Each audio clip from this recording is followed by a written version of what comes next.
Hello students, how are you? ધોરણ 10 ના વિદ્યાર્થીઓ તૈયાર થઈ જાઓ ભણવા માટે. કેમિસ્ટ્રીનું પ્રકરણ નંબર 1 એનું એક લેક્ચર આપણે કમ્પ્લીટ કર્યું. આજે છે પ્રકરણ નંબર 1 નું લેક્ચર નંબર 2.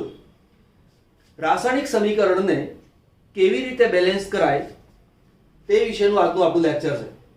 પૂરું લેક્ચર એટેન્ડ કરશો એટલે ચોપડીની અંદર આવેલા બધા જ સમીકરણોને સંતુલિત કેવી રીતે કરી શકાય એ આખા પીરિયડમાં આપણે તમને સમજાવીશું. સ્વાધ્યાયની અંદર જે પ્રશ્નો આપેલા છે તેને પણ આપણે બેલેન્સ કરીશું, મીન્સ કે જવાબ આપણે મેળવીશું. પહેલો શબ્દ છે આપણી પાસે અસમતુલિત સમીકરણ. અસમતુલિત સમીકરણ એટલે શું તો પહેલા સમજો. દાખલા તરીકે મારી પાસે એક સમીકરણ છે. મેં અહીંયા એવું લખ્યું કે Mg + O2 અને તેમાંથી નિપજ તરીકે લખું છું MgO.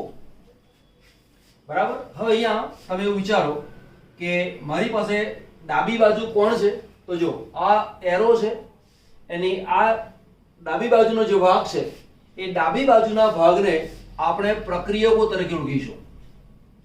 આને કહેવાય છે પ્રક્રિયકો. અને આ જે છે એના માટે શબ્દ વાપરીશું નિપજ. જો એક કરતા વધુ હોય તો આપણે શબ્દ વાપરતા નિપજો. બરાબર. અહીંયા એક જ છે માટે શબ્દ વાપર્યો નિપજ. ડાબી બાજુના પરમાણુઓ વાત લઈ લઈએ તો ડાબી બાજુમાં કોણ છે? એક છે મેગ્નેશિયમ, એક છે ઓક્સિજન એટલે કે O. આની સંખ્યા ગણો તો આની સંખ્યા એક જ વાર છે એટલે લખ્યું મેં અહીંયા એક વાર. ઓક્સિજન એની સંખ્યા કેટલી વાર છે? 2 વાર, તો અહીંયા મેં લખ્યા 2 વાર. અહીંયા છે Mg, ફરી વાર ઓક્સિજન. Mg ની સંખ્યા કેટલી વાર? 1 વાર એટલે લખ્યું મેં 1 વાર. ઓક્સિજન પરમાણુની સંખ્યા કેટલી વાર? 1 વાર એટલે અહીંયા મેં લખ્યું 1 વાર. તો ડાબી બાજુ મેગ્નેશિયમ 1 વાર, જમણી બાજુ મેગ્નેશિયમ 1 વાર. ડાબી બાજુ ઓક્સિજન પરમાણુઓની સંખ્યા 2 વાર, જમણી બાજુ એક જ વાર છે. એટલે કે મેગ્નેશિયમ પરમાણુઓની સંખ્યા સમાન છે પરંતુ ઓક્સિજન પરમાણુઓની સંખ્યા સમાન નથી. માટે આ સમીકરણને અસમતુલિત સમીકરણ તરીકે ઓળખવામાં આવે. ચલો ફરીવાર એક ઉદાહરણ લઈએ. ઉદાહરણ તરીકે મારી પાસે છે કે અહીંયા Na + H2O અને તેમાંથી મને મળે છે NaOH અને +H2. હવે અહીંયા સોડિયમ અને H2O આ બંનેને પ્રક્રિયકો કહેવાય. NaOH અને H2 એને કહેવાય છે નિપજ. પણ કોણ છે? સોડિયમ છે, પછી હાઇડ્રોજન પરમાણુ લઈએ, પછી ઓક્સિજન લઈએ. તો ડાબી બાજુ સોડિયમ પરમાણુની સંખ્યા 1 વાર, હાઇડ્રોજન પરમાણુની સંખ્યા 2 વાર, ઓક્સિજન પરમાણુની સંખ્યા 1 વાર. જો જમણી બાજુ તમે લો તો સોડિયમ પરમાણુની સંખ્યા 1 વાર, હાઇડ્રોજન 1 H અહીંયા છે, 2 H અહીંયા છે, તો અહીંયા 2 + 1 બરાબર કેટલા થયા? 3. ઓક્સિજન જમણી બાજુ અહીંયા 1 છે એટલે અહીંયા મૂક્યો 1. તો સોડિયમ બંને બાજુ 1 1 છે. હાઇડ્રોજન પરમાણુની સંખ્યા ડાબી બાજુ 2 છે, જમણી બાજુ 3 છે. ઓક્સિજન પરમાણુની સંખ્યા ડાબી બાજુ અને જમણી બાજુ બંને બાજુ સમાન છે. તો આ સમાન છે, આ સમાન છે પરંતુ આ સમાન નથી. માટે આ સમીકરણને અસમતુલિત સમીકરણ અથવા ઇમ્બેલેન્સ્ડ સમીકરણ તરીકે ઓળખીશું. તો બેલેન્સ સમીકરણ કરવું છે એટલે મતલબ શું કે ડાબી બાજુ જેટલા પરમાણુઓ હોય એટલા જ પરમાણુઓની સંખ્યા જમણી બાજુ પણ હોય. તો તેવા સમીકરણને સંતુલિત સમીકરણ અથવા સમતોલ સમીકરણ અથવા બેલેન્સ્ડ સમીકરણ તરીકે ઓળખવામાં આવે. પરીક્ષાની અંદર આપણને આવું અસમતુલિત સમીકરણ આપેલું હોય અને પછી એવું કહેવામાં આવે કે આપેલા સમીકરણને સંતુલિત કરી આપો, તો એ કેવી રીતે કરવાનું એ જોઈએ. અહીંયા 2 રીતની વ્યાખ્યા લખેલી છે. એક વ્યાખ્યા હમણાં મેં કહી હતી કે રાસાયણિક સમીકરણમાં ડાબી બાજુના દરેકે દરેક તત્વના પરમાણુઓની સંખ્યા અને જમણી બાજુના દરેકે દરેક તત્વના પરમાણુઓની સંખ્યા સમાન ન હોય તો તે સમીકરણને અસમતોલ અથવા અસંતુલિત અથવા ઇમ્બેલેન્સ્ડ સમીકરણ કહેવાય છે। પણ જો હું આવું લખી દઉં, આ સમાન ન હોય એમાં આ ન કાઢી નાખું, સમાન હોય તો તે સમીકરણને આ અ કાઢી નાખો, સમતોલન સમીકરણ કહેવાય અથવા સમતુલિત સમીકરણ કહેવાય અથવા બેલેન્સ્ડ સમીકરણ તરીકે ઓળખવામાં આવે છે। આ વ્યાખ્યાને બીજા શબ્દોમાં પણ લખેલી છે અને તે છે પરમાણુય દળ। બરાબર, તો અહીંયા પરમાણુય દળ વિશે અથવા પરમાણુય દળની જગ્યાએ એક બીજો શબ્દ વાપર્યો હોય ભાર। અહીંયા શબ્દ વાપર્યો હોય દળની જગ્યાએ ભાર। તો અત્યારે આપણે ભારની ગણતરી શીખવતા નથી, એટલા માટે ભાર વિશે ચર્ચા કરતા નથી, પરંતુ આ બંને રીતે એની વ્યાખ્યા આવે। તો તમારે પરીક્ષામાં લખવાનું હોય, આ લખો તો પણ ચાલે, આ પણ લખો તો પણ ચાલે, આ વધુ સરળતાથી યાદ રહેતી હોય તો આ વ્યાખ્યા લખજો। એનું એક ઉદાહરણ આ છે, બીજું ઉદાહરણ આ છે, આને તમે લખી લો। ત્યાર પછી આપણે સમજીએ છીએ કે કોઈ પણ સમીકરણને સંતુલિત કઈ રીતે કરી શકાય છે તે। ચલો નોટ ડાઉન કરો એને। ચલો આપણી પાસે એક સમીકરણ છે Fe + H2O, એમાંથી બન્યું Fe2O3 અને H2। Fe એને કહેવાય આયર્ન, આ તો પાણી છે જ, આનું નામ છે ફેરિક ઓક્સાઇડ અને હાઇડ્રોજન વાયુ। ડાબી બાજુ પરમાણુઓની સંખ્યા ગણો। Fe એક વાર છે એટલે મૂકો એક વાર, હાઇડ્રોજન બે વાર છે એટલે મૂકો બે વાર, ઓક્સિજન એક વાર છે એટલે મૂકી દીધો એક વાર, અહીંયા Fe લો બે વાર છે એટલે મૂકો બે, હાઇડ્રોજન બે વાર, ઓક્સિજન ત્રણ વાર। તો આ રીતે આપણી પાસે Fe ની સંખ્યા સરખી નથી, હાઇડ્રોજનની સંખ્યા સરખી છે અને ઓક્સિજનની સંખ્યા સરખી નથી। તો એક કામ કરી લઈએ, Fe પરમાણુઓની સંખ્યા અહીંયા બે વાર છે, અહીંયા એક વાર છે, તો અહીંયા આપણે આ જે એક વાર છે અહીંયા મૂકી દઉં છું બે, તો આ એક કેન્સલ થશે, એની જગ્યા આવશે બે, તો ડાબી બાજુ Fe બે થઈ ગયા, જમણી બાજુ પણ Fe પરમાણુની સંખ્યા બે વાર। હવે અહીંયા જુઓ, હાઇડ્રોજન તો સરખા છે જ, હવે અહીંયા ચેક કરો, આ એક વાર છે, આ ત્રણ વાર છે, આ એક ને ત્રણ વડે ગુણી નાખીએ તો અહીંયા પણ ત્રણ થાય, અહીંયા પણ ત્રણ થાય, તો ત્રણ વડે ગુણવા હોય તો ત્રણ અહીંયા આગળ મૂકવાના। જો મનમાં થાય કે સાહેબ આપણે એ ત્રણ ને અહીંયા વચ્ચે લખીએ તો ચાલે, તો વચ્ચે ના લખાય। આ એક અણુ છે, અણુની આગળ આવતો આંકડો એને કહેવાય છે સહગુણાંક અથવા કોએફિશિયન્ટ, તમારે અહીંયા જ ગુણવાના। બરાબર, તો અહીંયા ત્રણ વડે ગુણ્યા તો 3 ગુણ્યા 1, તો આ 1 હતો એની જગ્યા બની ગયા 3। પણ તમે ધ્યાન આપો કે આ ઓક્સિજન 3 વડે ગુણાય તો છે, પરંતુ આ 3 હાઇડ્રોજન સાથે પણ ગુણાયેલા છે। હાઇડ્રોજનની સંખ્યા છે 2, 2 ને 3 વડે ગુણો એટલે કેટલા થયા 6, એટલે આ જે 2 છે એ બદલાઈ ગયા અને ત્યાં બની ગયા 6। તો આ બે સરખા થયા, આ બે સરખા થયા, પરંતુ આ બે પહેલા સરખા હતા હવે સરખા નથી। તો એક કામ કરો, અહીંયા 6 છે, અહીંયા 2 છે, આ 2 ને 3 વડે ગુણો, તો અહીંયા આપણે ગુણી દઈએ છે 3, તો 3 ગુણ્યા 2 એટલે આ 2 નીકળી જશે એટલે બની ગયા 6। તો આ રીતે Fe પરમાણુઓની સંખ્યા સમાન, હાઇડ્રોજન પરમાણુઓની સંખ્યા પણ સમાન અને ઓક્સિજન પરમાણુઓની સંખ્યા પણ સમાન, માટે આ આપણું જે સમીકરણ છે એ સંતુલિત સમીકરણ છે। એક સમીકરણ છે તેને આપણે સંતુલિત કરીએ છીએ। સોડિયમની પ્રક્રિયા પાણી સાથે થાય છે તો તેમાંથી NaOH એટલે કે સોડિયમ હાઇડ્રોક્સાઇડ બને છે, તેને કોસ્ટિક સોડા પણ કહેવામાં આવે અને હાઇડ્રોજન અણુ ઉત્પન્ન થાય છે। અહીંયા ડાબી બાજુનો જે ભાગ છે એને LHS એટલે કે લેફ્ટ હેન્ડ સાઈડ એટલે કે ડાબી બાજુ, રાઈટ હેન્ડ સાઈડ એટલે કે જમણી બાજુ। ડાબી બાજુના પરમાણુઓની સંખ્યાનું લિસ્ટ અહીંયા બનાવીએ, જમણી બાજુના પરમાણુઓની સંખ્યાનું લિસ્ટ અહીંયા બનાવીએ। સોડિયમ એક વાર છે એટલે મૂકી દીધો એક વાર,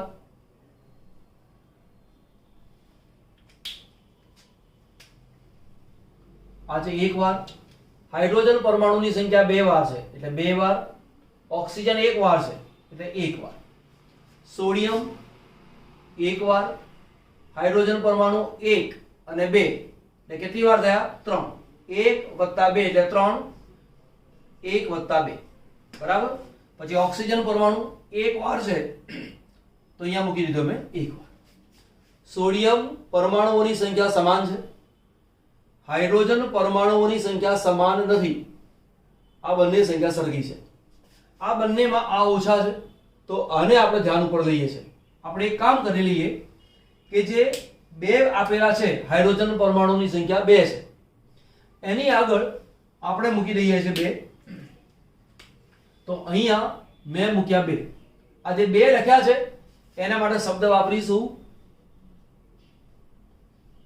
સહગુણાંક, કોએફિશિયન્ટ બરાબર.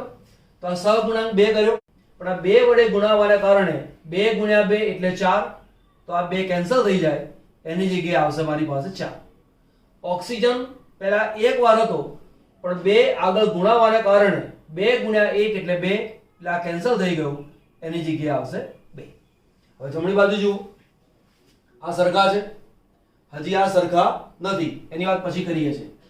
અહીંયા ઓક્સિજન 1 માંથી 2 વાર થયો, અહીંયા 1 વાર છે, તો આપણે એક કામ કરી લઈએ. અહીંયા ઓક્સિજન 1 વાર છે, અહીંયા જો આપણે 2 વાર મૂકી દઈએ, અહીંયા આપણે 2 વાર મૂકી દઈએ તો આ 2 સોડિયમ સાથે ગુણાય, આ 2 ઓક્સિજન સાથે ગુણાય અને આ 2 હાઇડ્રોજન સાથે પણ ગુણાય. તો સોડિયમ સાથે ગુણાય તો જે સોડિયમ પહેલા 1 વાર હતો એની જગ્યાએ તમારે કરવા પડે 2, ઓક્સિજન પહેલા 1 વાર હતો એની જગ્યાએ 1 × 2 એટલે 2, હાઇડ્રોજન પહેલા 1 વાર અહીંયા છે તો જો 2 એટલે 2 × 1 એટલે 2, 2 + 2 એટલે 4, એટલે આખું કેન્સલ થઈ ગયું, એની જગ્યાએ આવી ગયું 4. હવે ચેક કરો, આ 2 વાર છે, આ 2 વાર છે, 4 વાર છે, 4 વાર છે, સરખા થઈ ગયા. અહીંયા સોડિયમ 1 વાર છે, અહીંયા સોડિયમ 2 વાર છે, તો ડાબી બાજુ મારે 2 કરવા પડે, તો અહીંયા 1 છે એની જગ્યાએ મૂકી દો 2, આ કેન્સલ થઈ જાય, એની જગ્યાએ મૂકી દીધા 2. તો ડાબી બાજુ અને જમણી બાજુ બંને બાજુ દરેક તત્વના પરમાણુની સંખ્યા સરખી છે, દરેક તત્વના પરમાણુની સંખ્યા સરખી છે, માટે આ સમીકરણ સંતુલિત છે. ચલો નોંધ કરતો એમ ટેક્સ્ટબુક નું એક સમીકરણ છે, હાઇડ્રોજન + ક્લોરીન = હાઇડ્રોજન ક્લોરાઇડ. આ સમીકરણને સંતુલિત કરો. પહેલી વાત તો એક કે તમને શબ્દોમાં લખીને આપેલું છે, તો શબ્દોમાં લખીને આપેલું હોય તો તેને સૂત્રની રીતે લખતા આવડતું હોવું જોઈએ. હવે તમે ભૂલ ક્યાં કરો એ પહેલા સમજાવો. વિદ્યાર્થી આવું કરે કે હાઇડ્રોજન એટલે H, ક્લોરીન એટલે કે Cl અને હાઇડ્રોજન ક્લોરાઇડ એટલે HCl એવું લખીને આવે તેવું બને. પણ ધ્યાન આપજો, હાઇડ્રોજન H2 તરીકે લખાય તો મનમાં થાય કે સાહેબ કેમ H2 તરીકે લખાય? હાઇડ્રોજન સામાન્ય તાપમાને સામાન્ય અવસ્થાની અંદર વાયુ સ્વરૂપમાં છે અને 2 પરમાણુ ભેગા થઈને એક અણુ બનાવે છે, એટલે કે એના માટે શબ્દ વાપરીશું દ્વિ પરમાણુવીય અણુ. હાઇડ્રોજન કેવો છે? દ્વિપરમાણુવીય અણુ, એટલે કે 2 પરમાણુ ભેગા થઈને એક અણુ બનાવે એવી તેની અવસ્થા છે. એ જ પ્રમાણે જે ક્લોરીન છે એ પણ ક્લોરીન 2 તરીકે લખાય, કેમ કે ક્લોરીન વાયુ સ્વરૂપમાં છે અને વાયુ અવસ્થાની અંદર 2 પરમાણુ ભેગા થઈને એક અણુ બનાવે તે તેનું સૂત્ર બને. આની અંદરથી બને છે HCl. હવે આપણે એક કામ કરી લઈએ કે LHS એટલે કે ડાબી બાજુની અવસ્થા થઈ અને RHS એટલે કે રાઈટ હેન્ડ સાઈડ. અહીંયા છે કોણ છે? હાઇડ્રોજન પણ છે, ક્લોરીન છે. અહીંયા પણ કોણ છે? હાઇડ્રોજન અને ક્લોરીન. ચલો હાઇડ્રોજન પરમાણુઓની સંખ્યા કેટલી? 2, તો અહીંયા લખી દો 2. ક્લોરીનની સંખ્યા 2, અહીંયા લખો 2. અહીંયા H ની સંખ્યા 1 છે, Cl એની સંખ્યા છે 1. બિલકુલ સિમ્પલ છે. આ 2 છે, અહીંયા 1 છે. આ 1 ને 2 વડે ગુણી નાખો, બરાબર? તો અહીંયા 2 વડે ગુણી નાખો તો આ 1 નહીં રહે, એની જગ્યા કોણ બની જશે 2. હવે એવું કરવા ગયા તો H તો 2 થયા, પણ Cl પણ 2 વડે ગુણાયો, એટલે આ 1 હતો એ કેન્સલ થયો, એની જગ્યા થઈ ગયા 2. તો એકદમ સિમ્પલ સમીકરણ છે કે માત્ર 2 મૂકવાને કારણે આખું સમીકરણ સંતુલિત થઈ ગયું. બરાબર, નોંધ કરી લો. બીજું સમીકરણ શીખવાનું છે.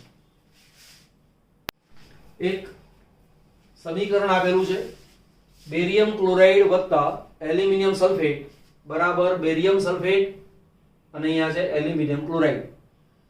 આ સમીકરણને સંતુલિત કરો એવો આપણી પાસે પ્રશ્ન છે. અહીંયા આની પરથી આ સૂત્ર બન્યું કેવી રીતે, આની ઉપરથી આ સૂત્ર બન્યું કેવી રીતે, તો સૂત્રો કઈ રીતે બને છે એ આની પછીનો એક વિડિયો બનાવીશ, એ તમારે બરાબર ચેક કરી લેવાનું. તો આ સૂત્રો બનાવતા તમને એકદમ આસાનીથી આવડશે.